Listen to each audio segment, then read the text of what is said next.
Members, we are awaiting our attorney staff. One of them show up, then we'll get started.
Okay, here we go. Good afternoon and welcome to the State Government Committee for Tuesday, April 12th. With that, Mr. Colton Teal, would you please take our roll? Representatives Alexander, Beck, Bricken, Carr, Carringer, Chisholm, Cooper, Halford, Helton, Holsclaw, Holsey, Jernigan, Johnson, Littleton, Marsh, Moon, Powell, Wendell, Vice Chairman Eldridge, Chairman Kiesling. Mr. Yes. Chairman, you have a quorum. We have a quorum. All right, wonderful. So here we are. We're back. We're back in session, members. We do have a couple of bills on the calendar today. But before we get started and before we focus there, we certainly want to recognize one of our members who is now back. And it's Representative Alexander. And thank you. It's great for you to be back with us today. Blessings and quick healing for you. You're doing well, and we appreciate you so much. We appreciate you. Of course, we can't proceed without knowing what just happened on this day in history. The year was 1861, and Chairman Carr remembers that day. The Civil War begins, Chairman Carr, when the Confederate batteries opened fire on the Union-held Fort Sumter in South Carolina's Charleston Harbor. During the next 34 hours, 50 Confederate guns and mortars launched more than 4,000 rounds at the poorly supplied fort. On 13 of April, it was surrendered by U.S. Major Robert Anderson. And now let's move to 1945. Let's see who can name the name of this town. It was the day that, unfortunately, that our president, Franklin Delano Roosevelt, passes away after 4 terms in office, leaving Vice President Harry S. Truman in charge of a country still fighting the Second War. And did I hear Warm Springs, Georgia from who? It was from... All right, there you go. Well, that is correct. That is correct. And finally, we're making rock and roll history on this day in 1954. It's Bill Haley and his Comets recording We're Gonna Rock Around the Clock. And that was this day in history. Also, I want to take you fast forward to May 15. I repeat, May 15, First Christian Church, downtown Kingsport, where our member, Mr. Huxley, Chairman Huxley, and his fellow Eternals will be performing in concert that day.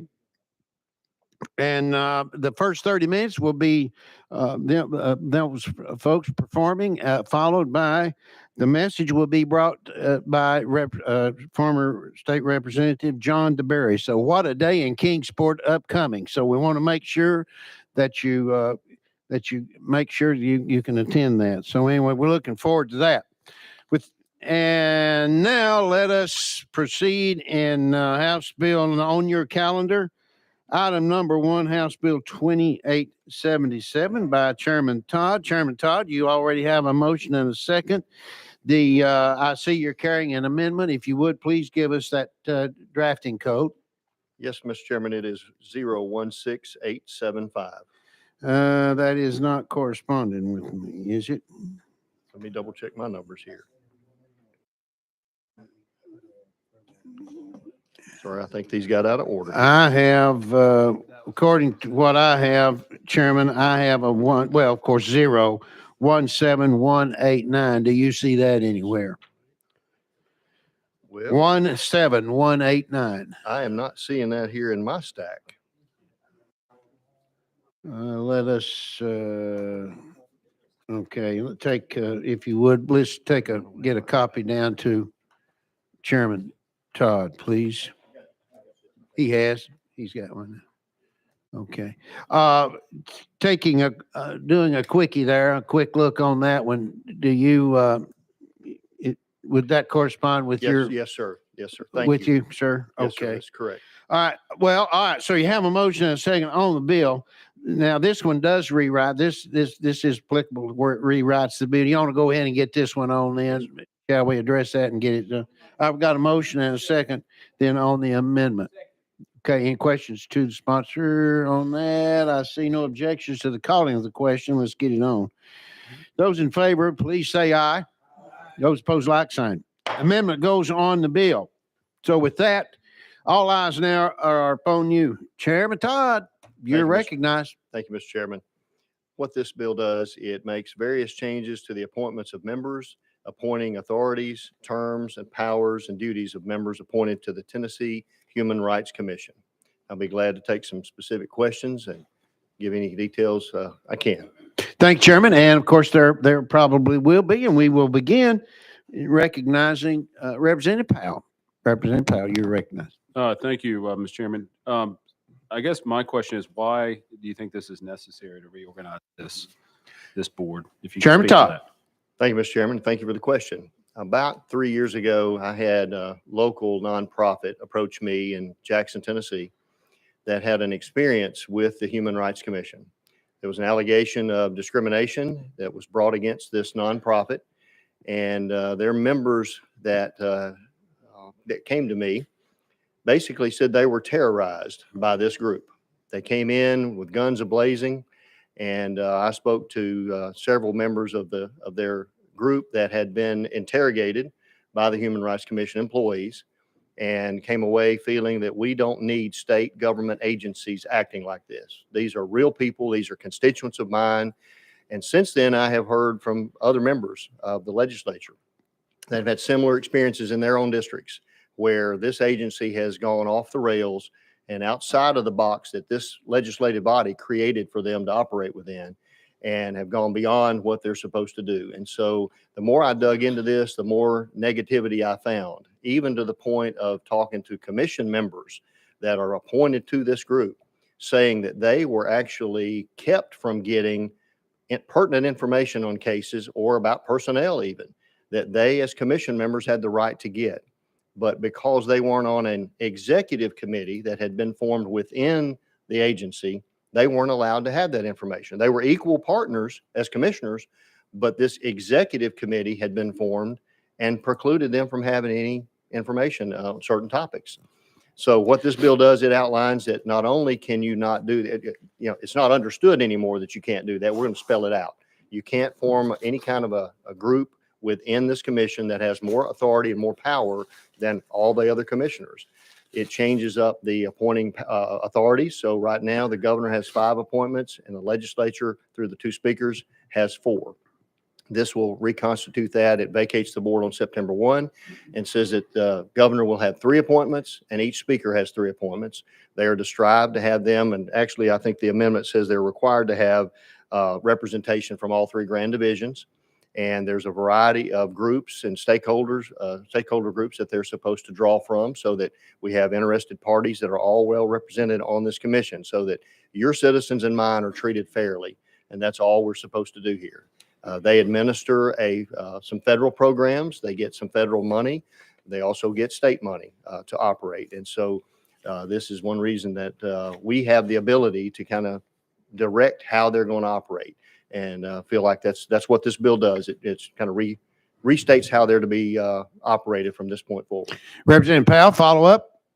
No, I appreciate that explanation. That's very helpful. But your intent, though, is still, to essentially strengthen this and so that it's in a more effective board.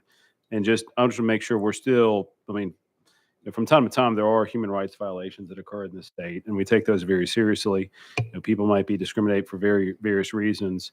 And I realized there were some problems with the makeup of this, and also specifically some problems with the former director who was in place. But, your goal is still to make sure that we are adhering to human rights standards within Tennessee. Is that correct? Chairman? Absolutely, that's correct. Chairman Powell. Concluded. Okay. Very good. Representative Beck, you're recognized, sir.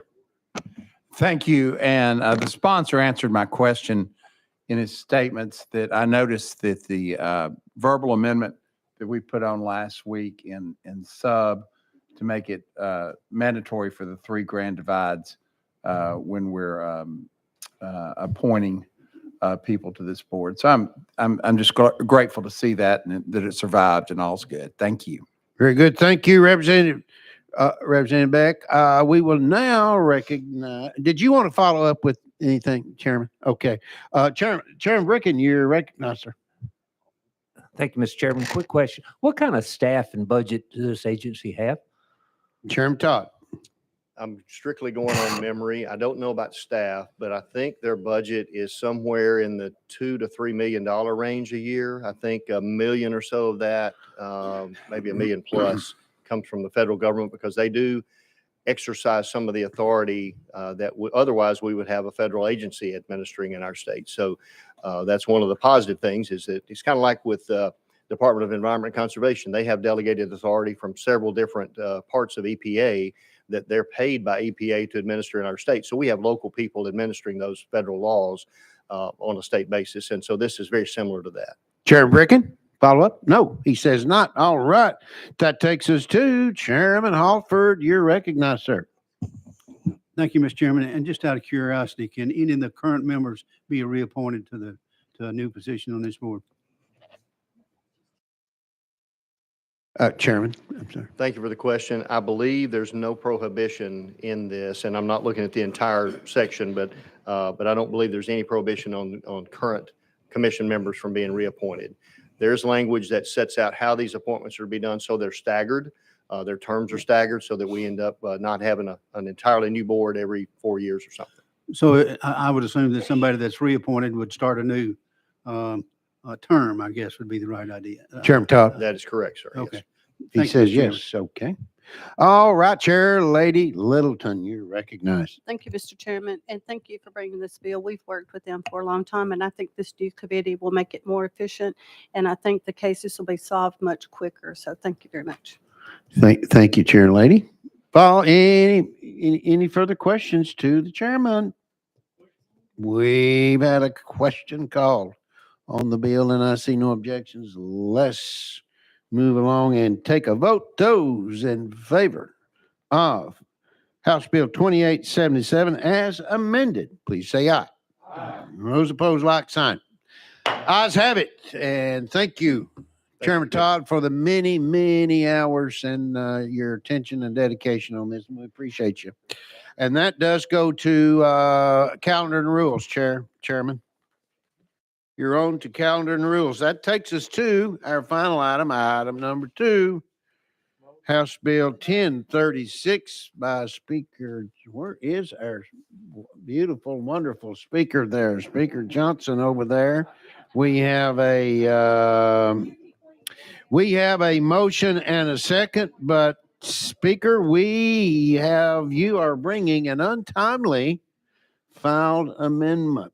And That could is- you mind, could you please explain it, what occurred here by it being untimely for us, please?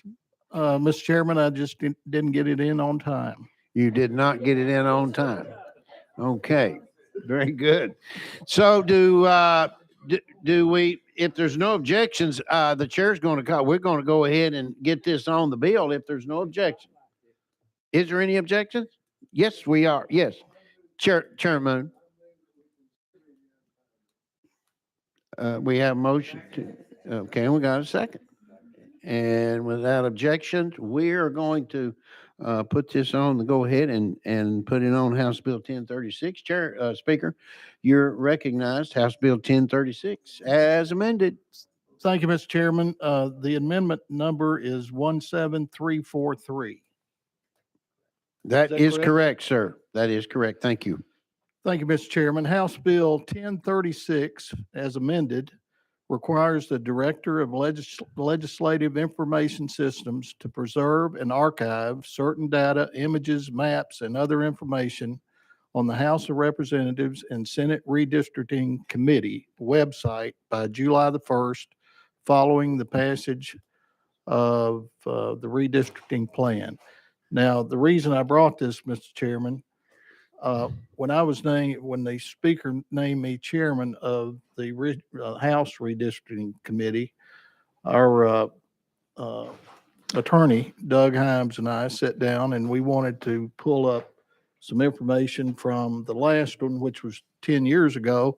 And unfortunately, there was some information that we could not get. So what this amendment does, it requires that they preserve this information so that 10 years from now, it'll be there. Very good. Thank you. Questions to the sponsor? All right, now, before we move any further, for the record, we do need to, of course, get the amendment. Let's get the amendment on the bill. We haven't done that yet procedurally. So do I have a motion and a second? All right, great. Thank you very much. It called for the question, and we have a call for the question. I see no objections.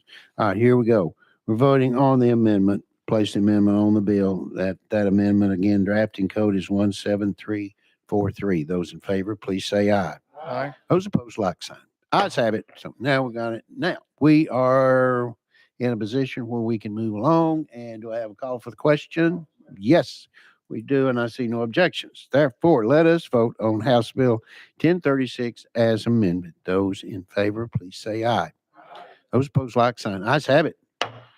And congratulations, Speaker. You can saddle up and head to calendar and rules, sir.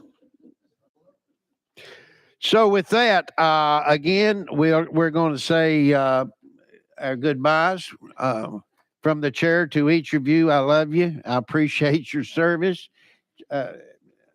Chairman Eldridge, you're the greatest. Thank you very much again for keeping a watch on my back here.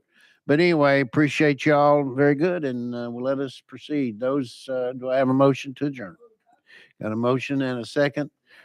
We are adjourned. Thank you. We're adjourned at what? Closed, subject to the call of the chair. Thank you. Again, we're adjourned.